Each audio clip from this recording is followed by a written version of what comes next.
सकते हैं दोस्तों कि किस स्तर से मनु स्मृति को जलाया जा रहा है। मनु स्मृति के साथ साथ ईवीएम को जलाया जा रहा है और अमित शाह के पुतला को भी जलाया गया। देख सकते हैं कि किस तरह से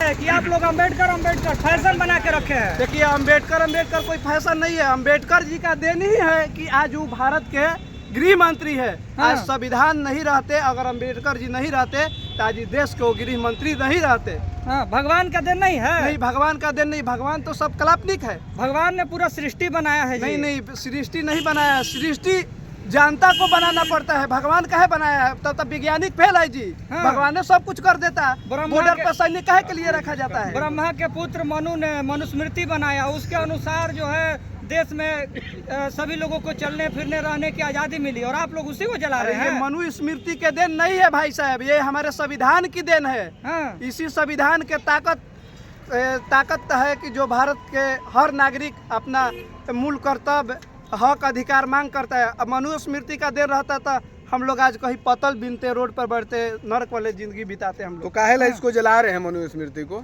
मनु स्मृति हम लोग जला रहे हैं। काहे जला रहे हैं? आज मनु का तो मूर्ति भी स्थापित है राजस्थान के जयपुर शहर में। ये हाई कोर्ट में देखिए हाई कोर्ट में जो मूर्ति स्थापित है, कर रहे हैं, आखिर क्यों? वो हाई कोर्ट से मूर्ति हटना चाहिए। मनु का जो विचार है वो भारत से एकदम विलुप्त होना चाहिए और जो अंबेडकर के संविधान से देश चलना चाहिए। उस मूर्ति को जल्द से जल्द हटाया जाए। राजस्थान हाई कोर्ट के जो जज है, काहे आप लोग विलुप्त करना चाह रहे हैं? मनुस्मृति से दिक्कत क्यों है? मनुस्मृति है कहाँ?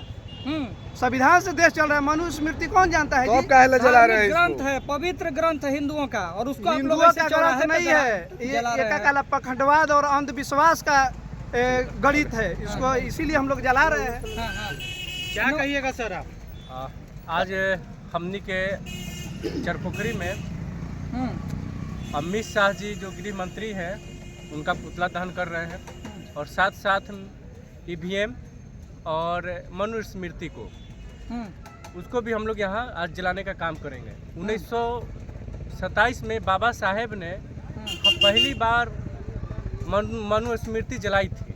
इसलिए जलाई थी कि मनु स्मृति के द्वारा जो शासन चलता था वहाँ दलितों को, वंचितों को, महिलाओं को जो उनकी ज़िंदगी थी वो नरकीय ज़िंदगी थी। इसलिए उस शासन व्यवस्था के विरोध में बाबा साहेब ने मनु स्मृति को जलाया था और उसी परंपरा के एथी पर आज जो ईवीएम है, जो ईवीएम के माध्यम से जो गरीब गुरबा महिलाओं का जो वोट है, सामंती लोग जो इसको लूट करके ये पुण्य फिर से जो है मनु स्मृति को लागू करना चाह रहे हैं।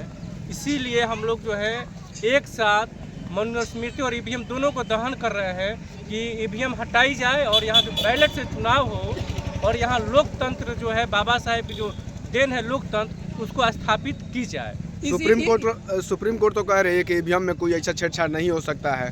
आप कह रहे हैं ईवीएम दहन कर रहे हैं। सुप्रीम कोर्ट कह रही है जिस देश में ईवीएम बना वहाँ ईवीएम से चुनाव नहीं होता है। आप चंद्रमा पर चले जाइए, चंद्रमा से जो है फोटो धरती से पे बैठे हुए वैज्ञानिक फोटो ले लेता है तो उसमें कहीं ना कहीं टेक्निकल जो है ये होता है।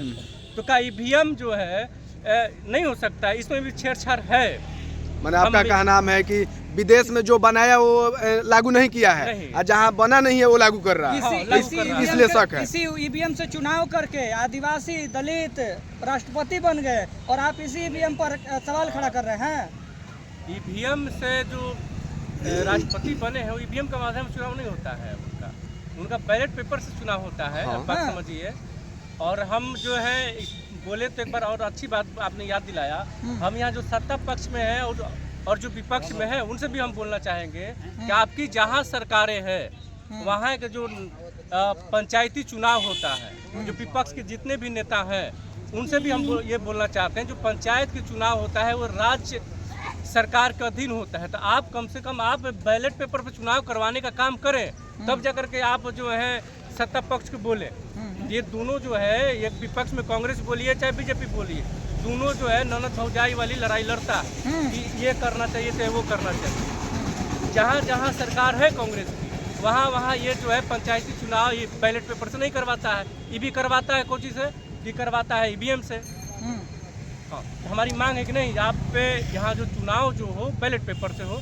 अगर ईवीएम से होते रहेगा तो हमारी गरीब गुरबा दलित महिलाओं की जो हक है वो जो सत्ता पे बैठे जो लोग हैं वो खत्म कर देंगे। चलिए इसलिए अमित शाह के जो बयान है, रुकिए ना, हम कहेंगे कि जो गृह मंत्री जी हैं, एक बोले हैं अम्बेडकर की टिप्पणी की है कि अम्बेडकर फैशन हो गया। अम्बेडकर कोई फैशन नहीं है, अम्बेडकर भारत का इतिहास है।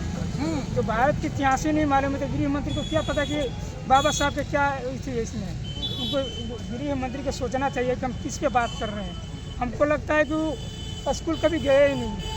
हमको तो अनपढ़ के बाहर उनको कोई बना दिया। डिग्री पर सवाल उठा रहे हैं आप?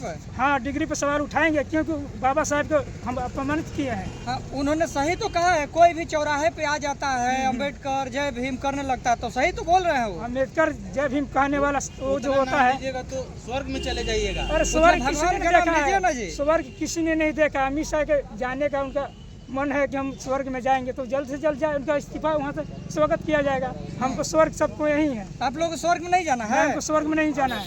हाँ। स्वर्ग में क्यों हम जाए? हमको यही स्वर्ग सब कुछ है। बाबा साहब के संविधान में ही स्वर्ग रखा हुआ है। हाँ। जब हम पढ़ेंगे लिखेंगे नहीं तो हम क्या जानेंगे स्वर्ग क्या होता है।